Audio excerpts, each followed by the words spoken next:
we are abusing this great privilege that we had. And with this abuse, once we lose the world's reserve currency status, there's no going back. We won't get that prosperity that we've been able to enjoy. It's going to be a very, very different world in the United States of America. Hi, this is Mike Maloney, and things are starting to happen pretty fast out there. And we're seeing everybody starting to talk about the de-dollarization and that, the world headed toward a new monetary system. And as you probably know, this is something that I've been calling the death of the global dollar standard since 2009. And a lot of people are jumping on this bandwagon right now. And it is happening, but it's something that started off very, very slow, originally with Saddam Hussein selling oil for euros.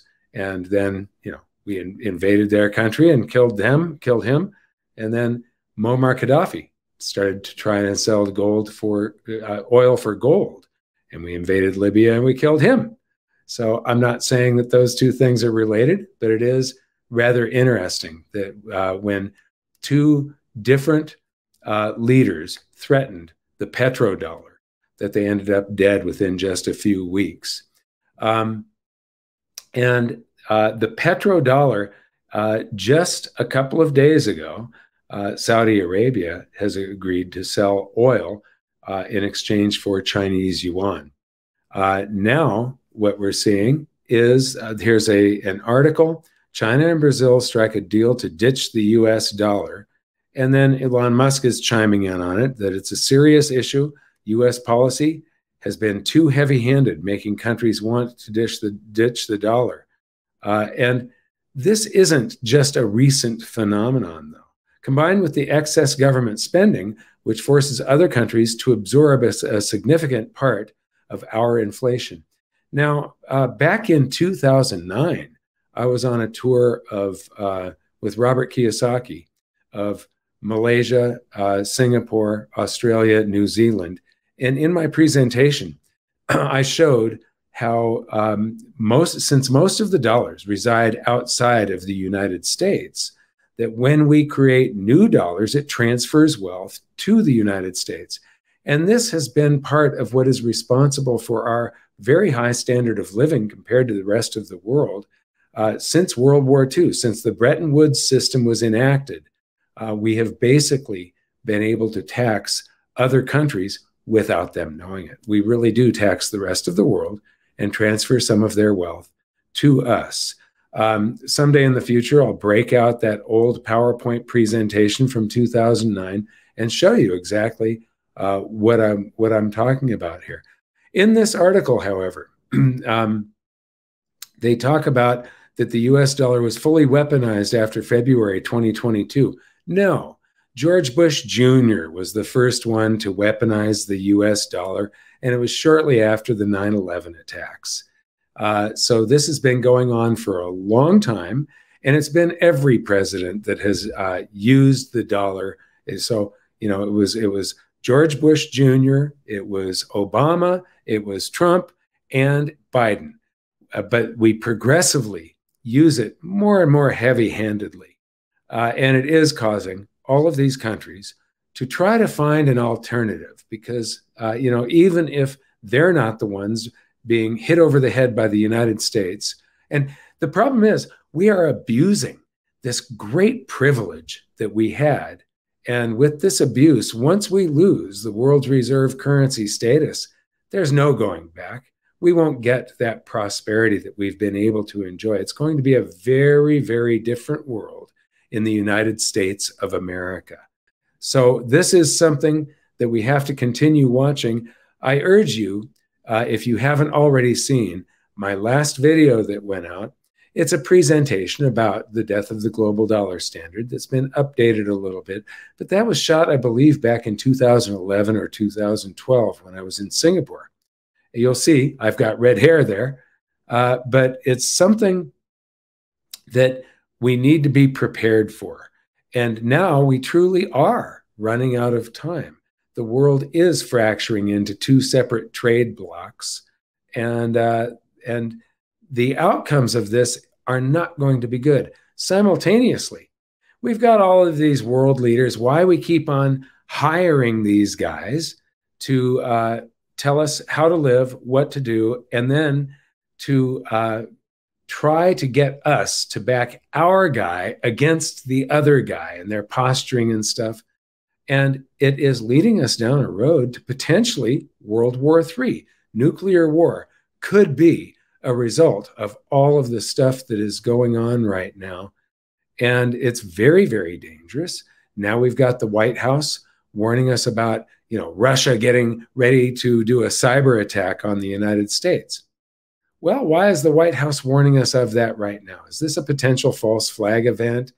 I don't know. I don't want to really speculate too much on that. But if they want to whip people up into a frenzy, that is the way to do it. This is a time-tested way of getting everybody on board to go to war. And to me, it's very scary. There's other articles that I've been reading lately, and the trip down this road toward AI is probably the most dangerous thing that is happening right now.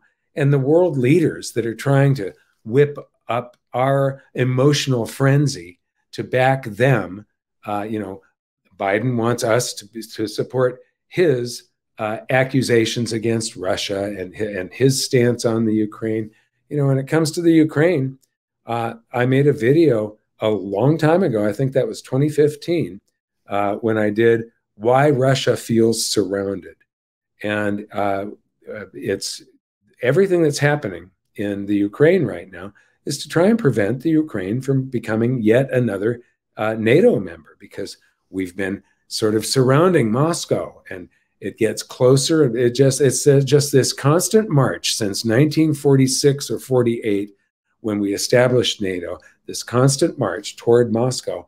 And they do feel threatened. There are two Harvard professors, or maybe one of them is from Yale, that gave presentations on this that I didn't even know about way back in 2012. It became obvious. And one of them is from 2012 is why Putin has to wreck the Ukraine. And so anybody that really studies the fundamentals of this, instead of reacting to news that happened yesterday, could see this coming. And you can get ready for this. And if you know what's coming and you can see through all of this noise that they come up with, it's very easy to see then how our politicians are manipulating the public. But this is actually the biggest threat, AI. And because one day, right now, you've got people that are profit motivated and people that are, everything that Elon Musk does. I know there's a lot of people out there that just hate him, just absolutely hate Elon Musk. But there isn't one thing that he has done that is for profit. It's all been for the benefit of mankind. He's trying to establish a backup on Mars in case something happens to Earth for humanity, and trying to make humanity sustainable on this planet.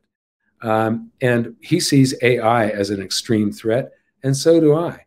I did not know that Bill Gates that Microsoft has taken a very large position in open AI. But there are people that are profit motivated, and that is the only thing that they care about. And then there are people that seem to see the whole thing.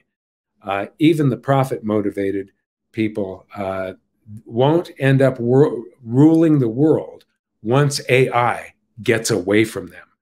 And there will come a day, if we continue going down this road we're going down, there will come a minute, of an hour, of a day, of a week, of a month, of a year. So this moment in time, when suddenly all of these politicians become irrelevant, when all of this noise that they create is one of the reasons that AI, I used to think that it's a dumb thing to say, but if I were AI, because it'll be trillions of times more intelligent than any of us and growing at a rate. This is the problem, is the rate that it is growing right now. This thing could get away from everybody very, very quickly. But when it does, if I were AI, I certainly would, if I became self-aware and could understand everything that had ever happened on this planet that's on the internet and everything that is currently happening through every surveillance camera, every computer terminal. And then I saw all of these people, these organisms using up my bandwidth, flaming each other, and all of this infighting that goes on in humanity instead of all working toward a goal of a brighter future. I would wait until we've got enough machines that are better at building more machines, more robots and stuff, until I don't need humans. And then when they're using up too much of my bandwidth, it'd be like a mosquito. You just swat that mosquito. It isn't something like, I can't remember the name of the Arnold Schwarzenegger movie, but where we can battle against it. No, the war will have already been lost. And at that point, we either become insignificant or extinct. And so between these several things, the US losing its world reserve status is insignificant compared to the end of humanity. We need to be thinking about all of these things and how to create a brighter tomorrow. I want to thank you very much for watching. We'll see you next time. Thanks for watching, but this is by no means the whole story. If you want the full story, including my free online-only chapters and companion videos, there's a wealth of information at ggsr21.com. Thanks.